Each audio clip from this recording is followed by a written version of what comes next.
কারারক্ষীদের system ভালো না, তারপর আসামির অনেক টর্চার করে। কিন্তু আওয়ামী লীগের একটা রাজত্ব, মানে একটা ওয়ার্ডে 12 জন আওয়ামী লীগ, 11 জন আওয়ামী লীগ, 12 নম্বর কি পরিমাণ টর্চার দিচ্ছে আমার পিঠ আমার মা তো আমি মানে আদালতের ভিডিওগুলো যদি মানে যারা ছিল তারা তো দেখছে আমি কোর্টে কাঁদতেছিলাম, মানে আমার শুনানি হওয়ার আগে, মানে আমার শুরু অনেক খারাপ।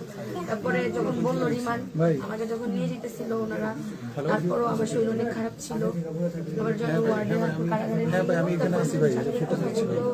তখন আমি মানসিক ভাবে নিজে ভালো লাগছে কিভাবে যে আমি দাঁড়ায় আছি। ভাই আমাকে যেদিন নিয়ে গেছে সেদিন আমি হসপিটাল থেকে রিলিজে বাসায় মাত্র আসছি, ওই দিন যাচ্ছে বলে আমাকে নিয়ে চলে গেছে।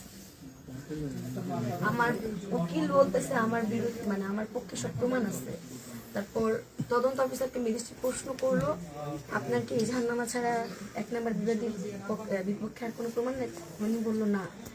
উনি 7 দিনের রিমান্ড ছিল, উনি 2 দিনের রিমান্ড মঞ্জুর করে দিয়েছেন।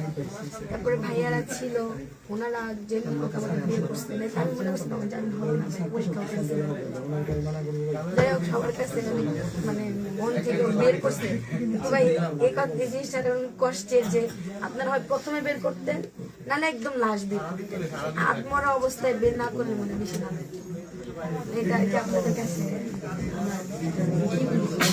যে আর্তনাদ বলতে যে হয়তো বা প্রথমে যখন আমাকে মারা গেলে 1-2 দিনে বের করতে হয়তো একবারে লাশ আত্মার অবস্থা দেখা যায় আমার কামতেছে যে আমি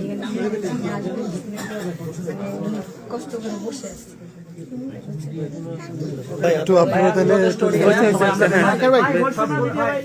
আমরা বাইরে শেষ করে বাইরে ব্রিফ করবো। ভাই হচ্ছে বাইরে ব্রিফ করবে।